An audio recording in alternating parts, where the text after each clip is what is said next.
Next time you sit down for a meal, how about adding some color to your plate? Because color is key. Joining us with the details, Mark Mincolla, PhD, a natural health care practitioner from Cohasset, Massachusetts. Hi, Mark. We're not talking about Jimmy's either. Aw, get that. You got to get that produce rocking. Pink and blue and all those pretty colors here. And you are talking about? We're talking about antioxidants. Antioxidants. Yeah, and you can go by color. Right? Absolutely. You know, a lot of folks really get kind of confused with some of the minutia of nutrition. It gets a little kind of heavy sometimes. It's all about the color, the full spectrum of color. Load that plate up with color. Produce, that's where it's at.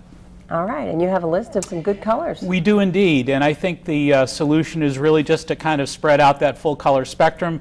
And the very first thing we talked about is the reds.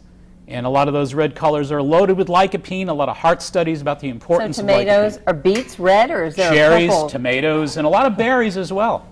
Yeah, red berries. Red berries. All right, next we go to orange. And we've got, of course, a lot of the root vegetables for this time of year that we're going to see on the Thanksgiving table. A lot of carrots, obviously, winter squash, acorn squash, sweet potatoes. There you go, they work. Absolutely great. A lot of cancer research regarding those carotenoids. All right, yellows. Yellows as well, flavonoids, a lot of citrus, of course. Helpful with blood clots, keeping that blood nice and thin. A lot of vitamin P, very important. And, of course, greens. Greens are loaded with chlorophyll, which help oxygenate the cells and keep that body really healthy. Purple, what's purple? Purple's really, cabbage? well, actually, yeah, purple cabbage, but also blueberries are technically considered purple foods as well. Plums, these are loaded with anthocyanins, of course, and those anthocyanins are so very important for the heart and for the clotting factors as well. Since we're talking about colors, white is one that you don't want to put on your plate, right? Well, white is technically, you know, the processed white flours, white sugars. You're absolutely right. You probably want to avoid those because they've been pretty much depleted of their real vital nutrients. What about potatoes?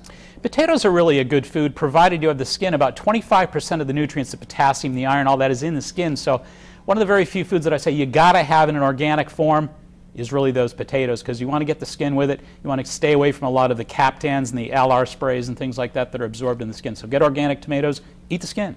All right, and does Color Power Nutrition hold true for liquids? It does. A lot of the juices, of course, cherry juices, berry juices, things like that, a lot of moms are using those with their kids, and those are great.